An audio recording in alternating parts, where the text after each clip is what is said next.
A rumored $19.2 million lawsuit involving Bugatti and Matt Armstrong has shaken the entire automotive world, turning a simple rebuild project into a global controversy overnight. The idea that a garage builder could end up in a legal battle with one of the most powerful hypercar brands on Earth sounds almost unreal, but that's exactly why this story has exploded online. Whether fully confirmed or still part of internet speculation, the drama has already captured millions of eyes. Matt Armstrong has become one of the most well-known automotive YouTubers in the world, famous for taking wrecked, abandoned, and completely destroyed cars and bringing them back to life in front of a massive audience.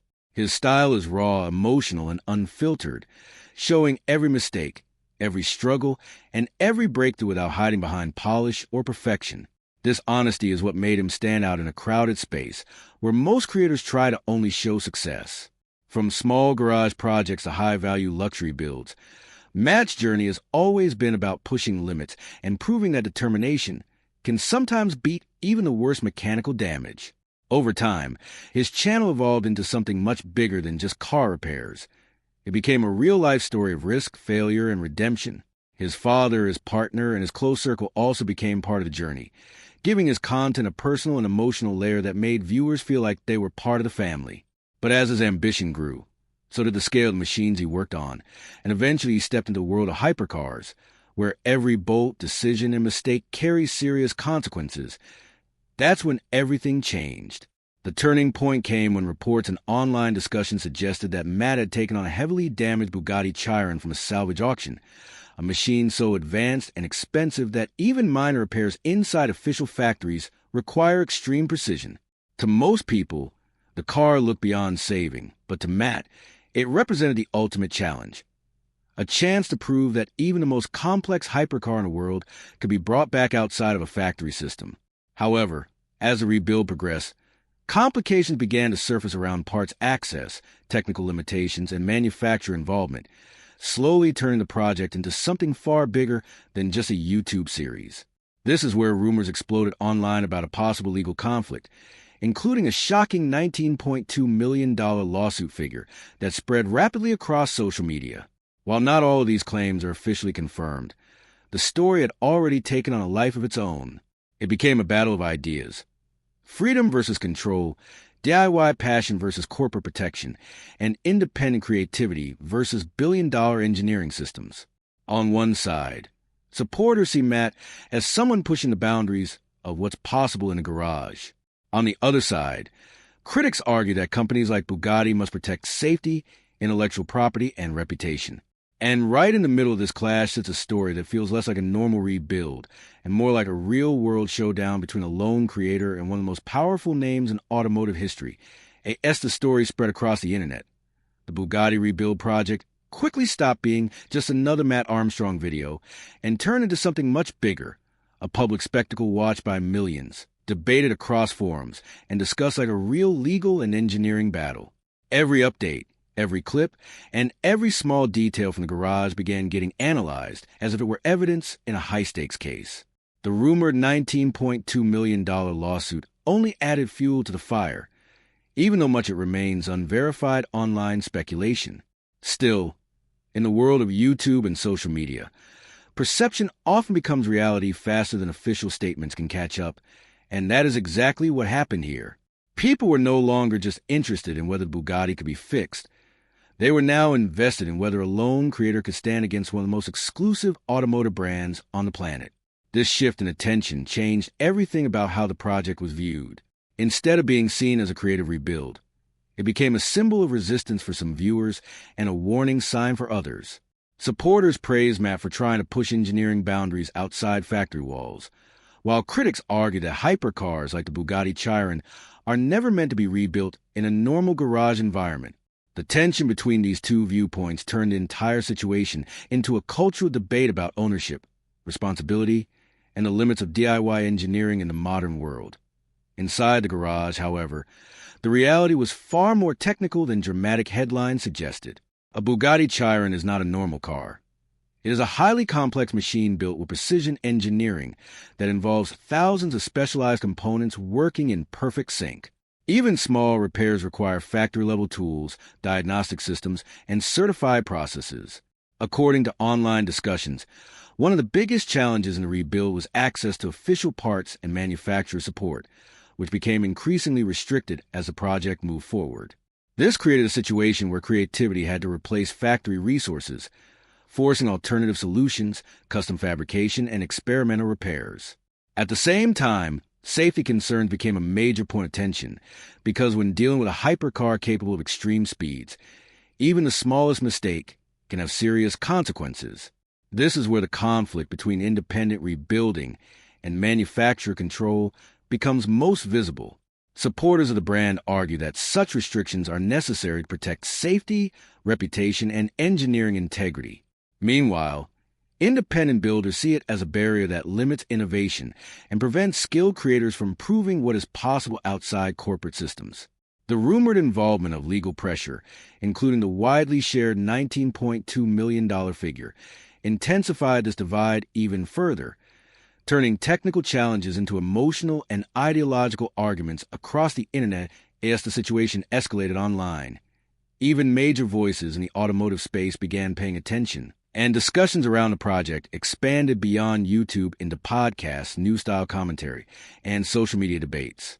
The name Matt Armstrong was now being mentioned not just as a content creator, but as a symbol of a larger conflict between modern digital creators and traditional automotive manufacturers. While some claimed that conversations with Bugatti representatives had taken place during the project, others insisted that corporate structures would never allow such an open-ended rebuild without strict limitations. This uncertainty is what kept the story alive and constantly evolving. Every new detail added another layer of mystery, making it difficult for viewers to separate fact from interpretation. But regardless of what is officially confirmed or not, one thing is clear. The Bugatti Chiron rebuild became far more than a mechanical project. It turned into a global narrative about ambition, control, and the changing relationship between creators and the industries they challenge. And as the project continues to develop, the world keeps watching, waiting to see whether this story ends as a groundbreaking success or a cautionary tale in the history of automotive content creation. As the controversy kept growing, the real meaning of the Bugatti rebuild started to shift away from metal, engines, and tools, and moved deeper into a battle of ideas. On one side stood the world of factory-built perfection, where every component is designed, tested, and controlled under strict conditions. On the other side stood the world of independent creators, where passion, risk, and experimentation drive every decision.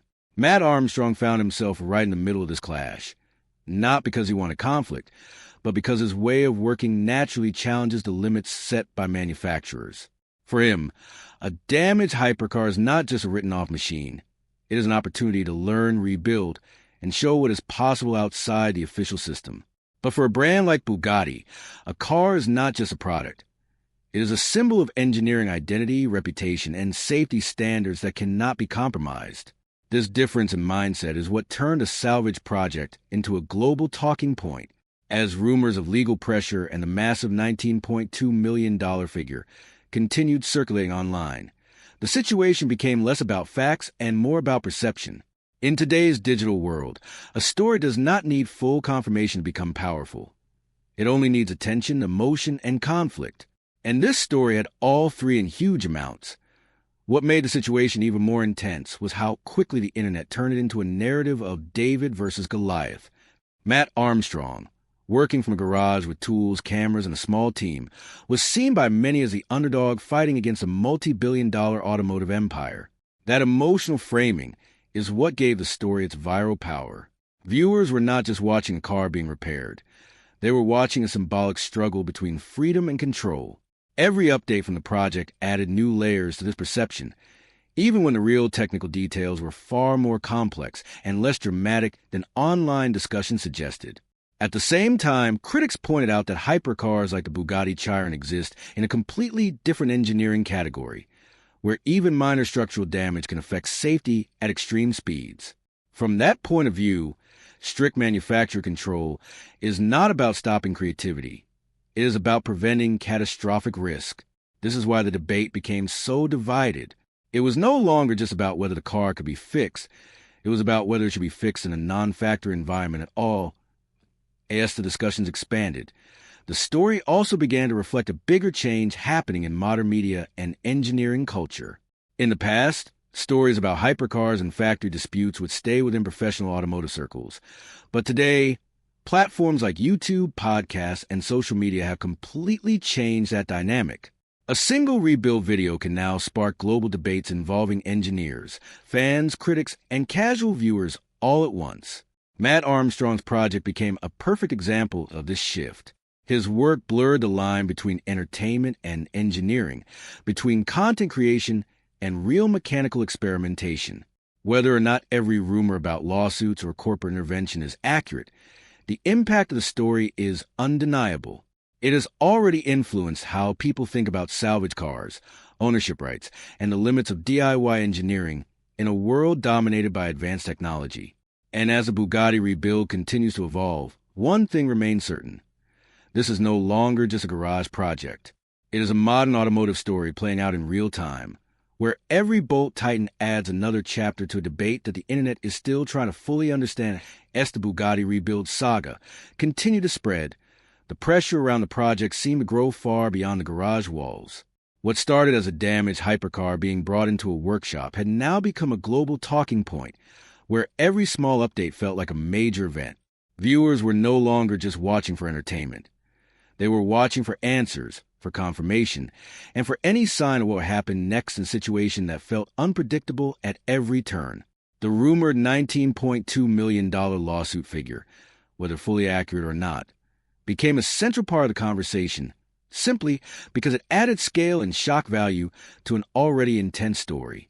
In reality, most of what fuels this kind of narrative comes from a mix of real updates, assumptions, and internet exaggeration, but once a story reaches this level of attention, those lines often blur together.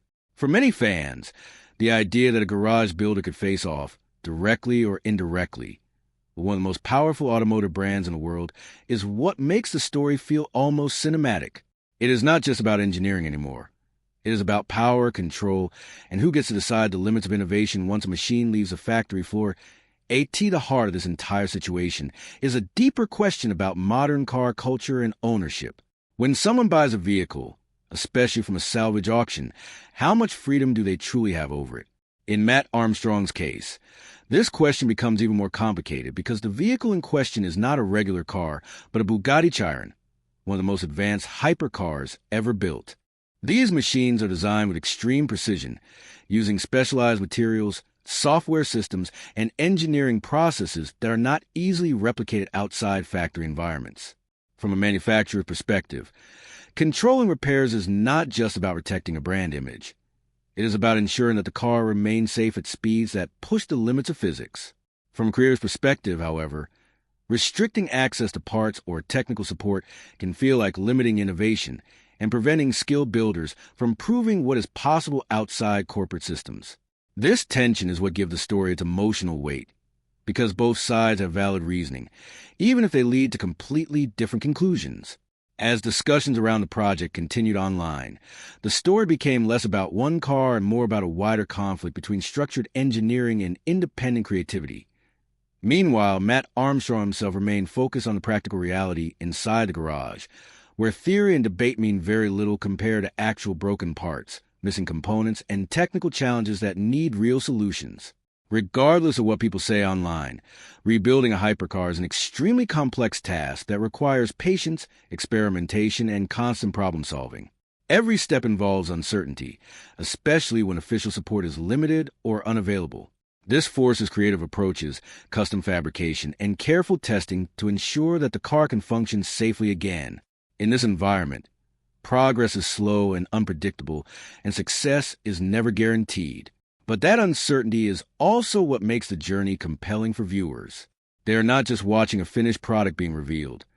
They are watching the process of discovery unfold in real time. That sense of unpredictability is what keeps audiences engaged, because every new update could either bring the project closer to completion or introduce a completely new obstacle. And as long as that tension exists, the story of Matt Armstrong and the Bugatti rebuild will continue to attract attention, debate, and speculation across the automotive world. As the story moved further, the focus slowly shifted from can it be rebuilt to something even bigger. What does this story say about the future of cars, creators, and control? The Bugatti rebuild was no longer just a single project. It had become a symbol of a much larger change happening in the automotive world. In the past, cars were mostly repaired in authorized workshops, guided strictly by manufacturers. But now, with the rise of social media creators, garages have turned into global stages where engineering experiments are watched by millions in real time. Matt Armstrong sits right in the middle of this shift, where content creation meets real mechanical engineering. Every decision he makes is not only about fixing a car, but also about how that process will be seen, judged, and debated by an online audience. This is what makes his project so different from traditional automotive work. They are not hidden behind factory doors. They are public, raw, and constantly under scrutiny. And when a machine as extreme as a Bugatti Chiron enters this environment, the stakes instantly rise to a completely different level at the same time. The debate around the rumored legal pressure and the widely discussed $19.2 million figure continue to fuel online discussions, even without full official clarity. This is one of the most powerful aspects of internet culture today. Once a narrative becomes emotionally strong, it often grows independently of verified facts. For many viewers, the exact legal details matter less than the symbolic meaning of the situation. To them, Matt represents the idea that passion and skill can challenge even the most exclusive engineering systems in the world. Meanwhile, the brand represents precision, control, and the responsibility that comes with building machines capable of extreme performance. This contrast creates a natural tension that keeps the story alive. It also shows how modern audiences consume content differently. They are not just interested in outcomes. They are invested in journeys, struggles, and conflicts. That is why every update about the Bugatti rebuild feels important, even if the actual mechanical progress is small or highly technical. The emotional weight of the story carries it forward more than the engineering details alone. Inside the garage, however, the reality remains grounded in hard work and constant problem-solving. No matter how big the online discussion becomes, the physical process of rebuilding a hypercar does not change. It still involves broken components, missing parts, custom fabrication, and countless hours of trial and error. Every system in a car like the Bugatti Chiron is interconnected, which means that one issue can affect multiple other systems at the same time. This makes the rebuild not only difficult, but also unpredictable. Yet this is also where the true skill of the builder is tested. Not in perfect conditions, but in imperfect ones. Each challenge forces new solutions, and each solution brings a project one step closer to completion. While the internet continues to debate ownership rights, legal rumors, and corporate involvement, the garage remains focused on one simple goal: bringing a damaged machine back to life. And as long as that process continues, the story will keep evolving, not just as a controversy, but as an ongoing example of how modern engineering, content creation, and public attention now exist in the same space, constantly influencing each other in real time. As the Bugatti rebuild story continued unfolding, it became increasingly clear that this was no longer just about one car, one creator, or even one brand. It had evolved into a broader reflection of how power, ownership, and creativity interact in the modern digital age. In earlier times, stories like this would have stayed hidden inside workshops, factories, or legal offices, only discussed privately among engineers and industry experts. But today, everything is visible.